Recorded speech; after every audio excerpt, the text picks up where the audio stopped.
Hi! So you've either clicked on this video because you've watched so many romanticizing your life videos, or you're just curious whether you can still romanticize your life in college. As you have read the title of today's video, it's Can You Still Romanticize Your Life in College? If you're new here, hi, welcome, I'm Kath, and if you're not, welcome back, and also thank you for all your support to this channel. I post a lot of vlog content, and recently I've been trying to experiment with my vlog style, and I've had a lot of feedback that people enjoy watching videos of mine where I narrate or at least talk in my videos. Now, romanticizing can mean so many different things to many people, and in this case, when you're romanticizing your life and your academics, back in high school, I remember thinking of it as having all 5 perfect highlighters to use for your notes, having the prettiest handwriting, and always getting straight A's. And that's how I thought romanticizing life was back when I was in high school. And now that I'm a 3rd year in college, I realized that romanticizing life is a lot different now than how it was back then. And to romanticize my life now in college, it means to have comfort and to appreciate the small things and all the time that we can have for ourselves, for sleep, and to relax. The struggles of sleep and stress.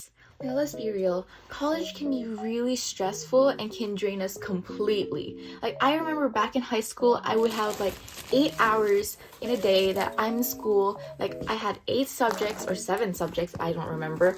And at the end of the day, I still had the energy to do extracurricular activities, to go to the gym, and to do all sorts of things. Now that I'm in college, I sometimes have only 2 classes in one day. It's like 2 hours in a day. And I would come home feeling exhausted. And I didn't want to be in that cycle where all my life revolves around is my academics and having to study and always feeling so tired. Now, when it comes to my sleep schedule, I fit my sleep schedule to my class schedule. So for example, most of my classes or all of my classes are in the morning. My earliest class is around 7:30 and my latest class is around 3:30 in the afternoon. I have a lot more energy to review in the late evenings or early mornings. So what I would do is that I would sleep around 10 to maybe midnight, sometimes past that if I have other requirements to do, but mainly I sleep around 12 midnight, and then I would wake up around 4 or 5 in the morning so I could study before my class starts. And then when I get home around 3:30 in the afternoon or 2:30 in the afternoon, I would take a nap for at least 3 hours or when my body decides to wake up. And because romanticizing my life in college means that I get to have enough sleep or the sleep that my body needs to have. Because imagine if I had to stick to the whole 7 hours of sleep or 8 hours of sleep. I don't think I would be productive enough or effective enough with my academics, because I've tried that. I've tried that method and it doesn't work. That means I should not stick to it, and I should stick to something or work with something that would actually fit into my schedule. Fueling the mind and body. Aside from the importance of sleep, the second thing that you have to keep in mind when you're romanticizing your life in college is to eat a lot of food. Again, your brain won't function properly if your stomach is always hungry. Since I'm a college student, I try to find a balance between in my budget and making sure that I have enough nutrients in a day. So sometimes I would have a very small snack between my classes because I only have 1 hour vacant time, and it would usually cost me around 20 to 35 pesos, and that's usually in the mornings. And then in the afternoon, after my classes, that's when I would decide to eat an actual meal. I would either eat at the canteen, and that cost me around 70 pesos or 55 sometimes, or before heading home, me and my friends would eat out in a nearby food stall and enjoy a meal there. And usually that would cost you around 70 to 120 pesos, which is still in my budget. I actually budget my food around 200 to 300 pesos a day, and that's for all my meals. That's what I did when I was a 1st year. And to be honest with you, every time I'm feeling stressed, I love to eat. And I mean eat. And the thing is, I need to eat a lot, even if it's 3 portions or 2 portions in one sitting, because majority of the time, throughout the semester, I would eat a lot of food. However, I'm not gaining. Or sometimes I would lose weight because of the stress load I have in school balances out the amount of food I eat. But it really does happen.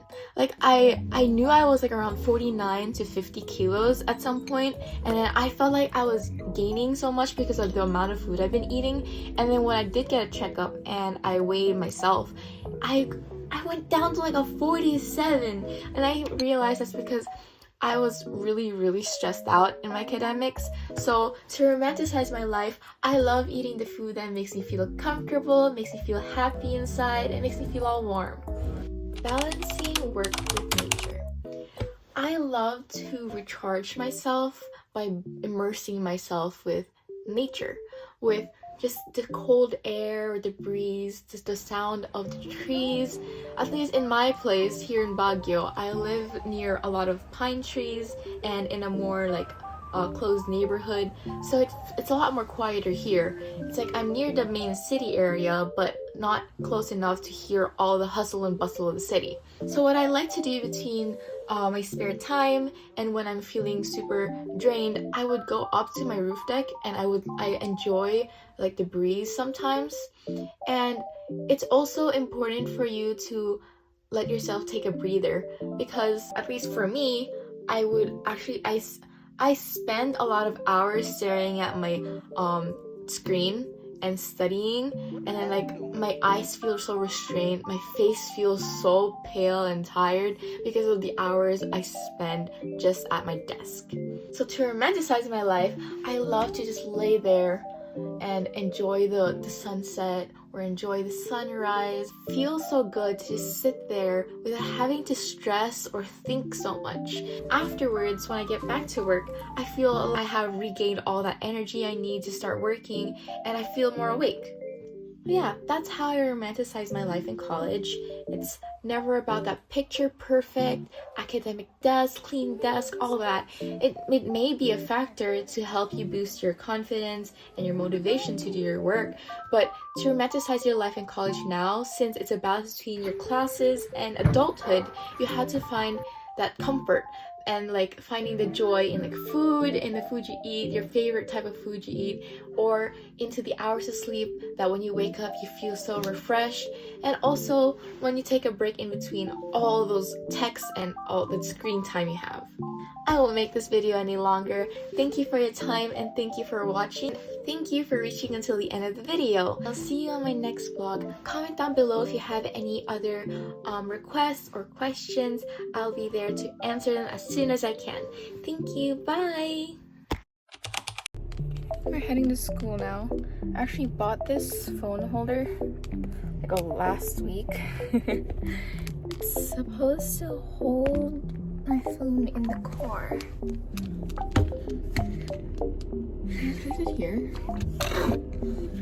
I can see me. I'll put it here. I look so small. I feel like I'd like this to get there, but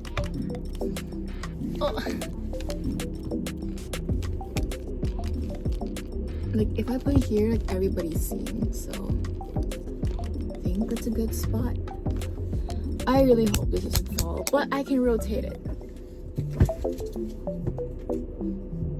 This is pretty good.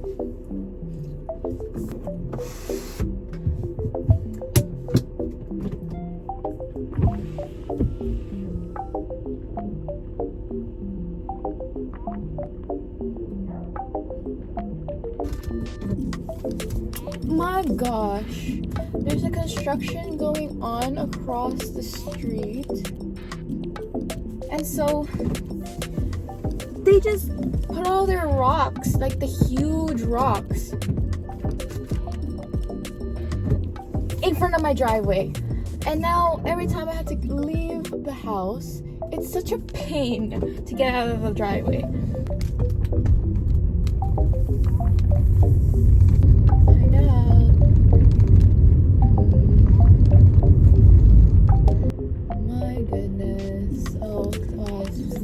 Excuse me, thank you. Oh my gosh, you did not signal. Why is this car driving so slow?